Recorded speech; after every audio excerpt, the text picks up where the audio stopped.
હરે Mahadev, good morning. કેમ છો? મજામાં ને? આજનો મારો ચોથો બ્લોગ છે. મને લાઈક કરજો, શેર કરજો, સબસ્ક્રાઈબ કરજો. તો આજ અમે બનાવી કેરીની ગોખલીનો મુખવાસ. તો આજે ગુડીબેન ભેળવે છે અને મુખવાસ બનાવ્યો છે કેરીનો કેરીની ગોખલાનો તો કહું છું કેરીનો ગોખલાનો. આ છે હંસળ પાવડર. તડકો ત્યાં તો વરસાદ આવી ગયો છે. તડકો આવશે ને તો ફૂંકાઈ જાય, પછી ફૂંકાઈ જાય ને એટલે પછી ઘીમાં તળી નાખવાનો એટલે મસ્તનો થઈ જાય કેરીનો મુખવાસ. તમે આમને અડધો ખાયો તો ને જાઓ, મસ્ત બને.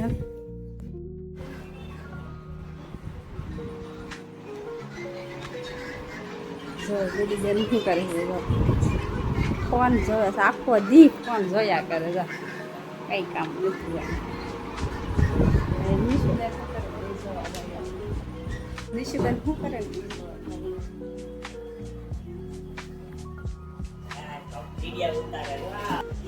આજે શીતલ માસી છે ને એને ઘેર આજ ગોવણ્યું છે, તો છે ને અમે છે ને આજ અમારે જમવા આવવાનું છે.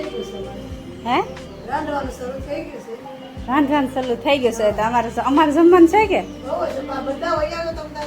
શું છે જમવામાં? રસ, પૂરી, બટેકાનું શાક, ભૂંગળા.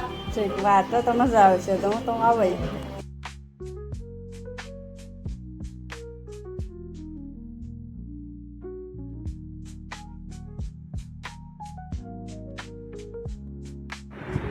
બપોર પછી અમારા સગડીનો માલ આવ્યો હતો બનાવવાનો, તો પછી બસ હાડી આવી. તો પછી જો અમે આ હાડી બનાવવા માંડ્યા.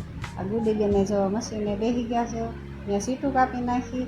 પછી હાડી બનાવવા બેસી ગયા છે. પછી જો બરફ આવ્યો તો બરફનો ગોલો ખાવા ગઈ ગયા. ગુડીબેન થોડોક બરફ ખાઈજો, નકર છે ને જામ થઈ જાવ બરફમાં. હું તો બરફ ખાતી જ નથી, મને તો ખોખડી થઈ જાય એટલે હું બરફ ન ખાઉં. જો રાતના 8:30 વાગી ગયા ત્યારથી અમે માલ બનાવ્યો, પણ તોય બનવાની જમીન પાછું બનાવવું પડશે. તો મારા ચેનલને લાઈક કરજો, શેર કરજો, સબસ્ક્રાઈબ કરજો.